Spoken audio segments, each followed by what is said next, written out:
시청자를 가스라이팅하지 않는 김용민 TV 김용민 브리핑 시작하겠습니다. 오늘 10월 17일 금요일입니다. 자, 현재 고양시 덕양구 창릉동 일대는 맑은 날씨를 보이고 있습니다. 16도 기온 분포 보이고 있는데요. 습도는 84%고요. 밤부터 강원 영동을 제외한 중부지방과 호남 서부에 비가 내리기 시작하겠다는 예보가 나왔습니다. 비는 이튿날까지 이어져서 전국적으로 내리다가 오전에 그치겠습니다. 비가 그치고 나면은 기온이 급락하고 다음 주 초 가을 추위가 찾아온다고 합니다. 여러분들 단단히 대비하시기 바랍니다. 오늘 경찰청 국감에서는 캄보디아 내의 한국인 대상 범죄 대응과 이진숙 전 방송통신위원장 체포의 적절성, 그리고 검찰개혁에 따른 경찰 수사의 전문성 등이 쟁점으로 부각될 전망입니다. 특히 국민건강보험공단에 대한 국감에서는 의료 대란 상황에서 투입된 건강보험 재정의 타당성과 건전성에 대해서 여야의 질의가 있을 것으로 보입니다. 자, 오늘 아침 신문들 주요 이슈 살펴보도록 하겠습니다.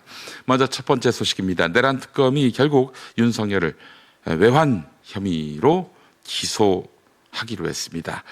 추가 조사 없이 일반 이적 혐의로 재판에 넘길 방침인데요. 특검은 윤석열이 불법 비상계엄의 명분을 만들기 위해서 평양 무인기 작전을 승인했다고 보고 있습니다. 군 통수권자로서 한반도의 군사 긴장을 의도적으로 높였다는 것이죠. 윤석열은 조사에서 모든 질문에 진술 거부권을 행사했지만 외환죄가 성립되지 않는다고 부인했습니다. 특검은 윤석열과 김용현 전 국방장관, 이승호 전 합참 작전본부장, 김용대 전 드론 사령관을 공범으로 기소할 예정입니다.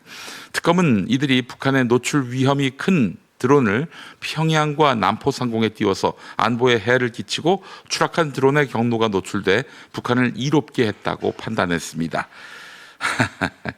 북한이 남한 드론을 발견하고 윤석열을 비롯해서 이자들이 만세를 불렀다는 거 아닙니까? 이게 그들의 족쇄가 됐습니다.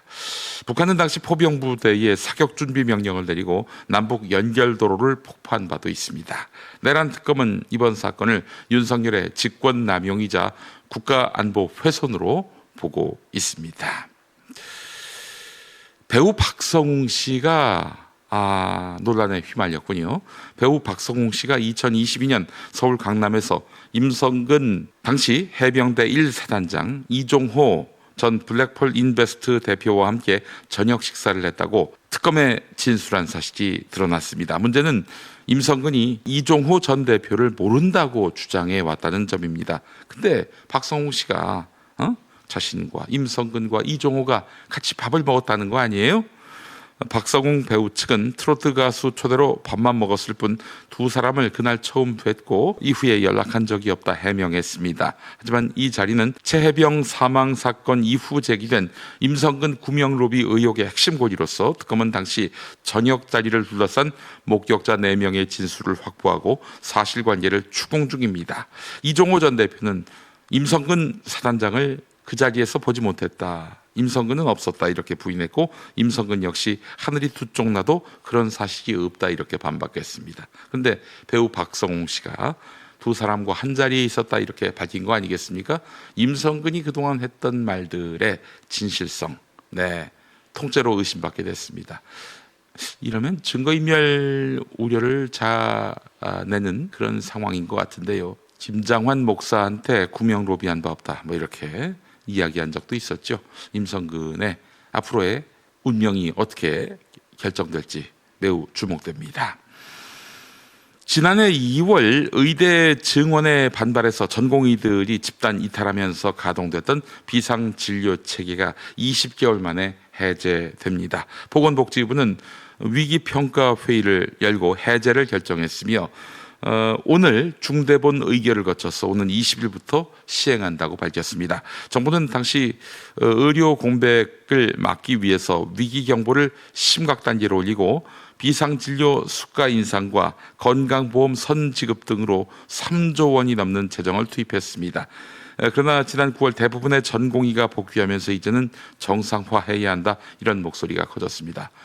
이 3조 다 윤석열이 때문에 발생한 것인데 구상권 청구는 불가능한가요? 비상진료체계 해제와 함께 비대면 진료 제도도 일부 조정될 전망입니다. 그동안 초진, 재진 구분 없이 허용됐던 비대면 진료가 제한될 가능성이 크고 관련 의료법 개정안도 국회에 계류 중입니다. 20개월 만에 마침표를 찍는 이번 조치로 의료 현장은 다시 일상 체계로 돌아가게 됩니다. 지난 4월에 경기도 시흥의 한 편의점에서 일하던 30대 여성 A씨가 전 남편의 흉기에 숨졌습니다. A씨는 이미 경찰에 신고하고 스마트워치까지 지급받은 상황이었습니다. 위급시 버튼을 누르면 경찰이 즉시 출동하는 장치였는데 사건 당시 3분 만에 도착한 경찰은 범행을 막지 못했습니다. 국회 권칠승 의원이 경찰청에서 받은 자료에 따르면 2022년부터 올해 8월까지 스마트워치를 지급받은 신변 보호 대상자 가운데 살인 또는 살인 미수 피해를 당한 사례에는 24건에 달했습니다. 올해만도 8월까지 7건이 발생했습니다. 전문가들은 단순한 위치 전송 방식으로는 범죄를 막기 어렵다고 지적합니다. 실제로 관계성 범죄 70건 중 절반 이상은 이미 안전 조치가 이루어졌던 사건이었습니다.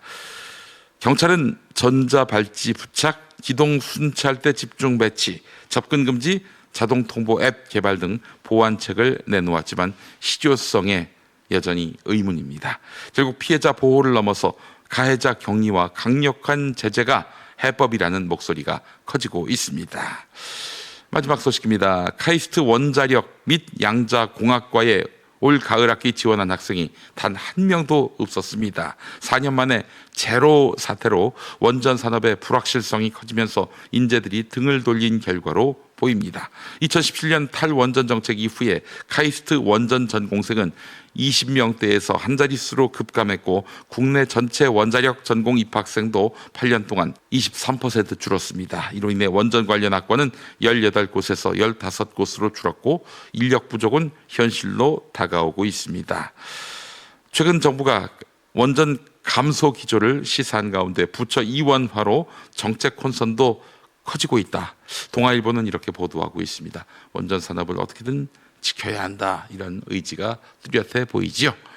자, 오늘 아침 방송은 어떤 뉴스에 주목하고 있을까요? TV 뉴스 리뷰 함께하죠. 대장과 함께 치고 올라갔습니다. 9시 18분쯤 3,700 첫 돌파. 이후 상승세가 주춤하나 했지만 관세 협상 소식이 전해집니다. 후속 논의를 긍정적으로 본다는 김용범 정책실장 등의 발언이 보도된 뒤 멈춤 없이 오르며 3,750 턱 밑에서 장을 마쳤습니다. 종가 3,748, 또 사상 최고치입니다. 현대차 8.2% 상승, 기아도 7.2% 올랐습니다. 관세가 내리면 혜택을 볼 자동차 업종이 특히 상승폭이 컸습니다. 추석 연휴를 낀 2주 동안 서울 아파트값 상승폭은 그 전주보다 2배 커졌습니다. 특히 성동, 광진, 마포구 등 한강벨트 상승폭이 컸는데 규제 지역으로 같이 묶인 서울 외곽이나 경기도 일부 지역과는 차이가 큽니다. 서울을 그렇게 움직였다고 여기까지 주정대상 지역까지는 몰라도 소재 거래 허가구역으로 잡히는 건 아니라고. 워싱턴 덜레스 공항에 김정관 산자부 장관과 함께 도착한 김용범 대통령실 정책실장은 곧바로 백악관을 찾았습니다. 하루 전 입국한 여한구 통상본부장도 합류하며 총력 전임을 시사했습니다. 협상 분위기는 진지하고 건설적이라고 했습니다.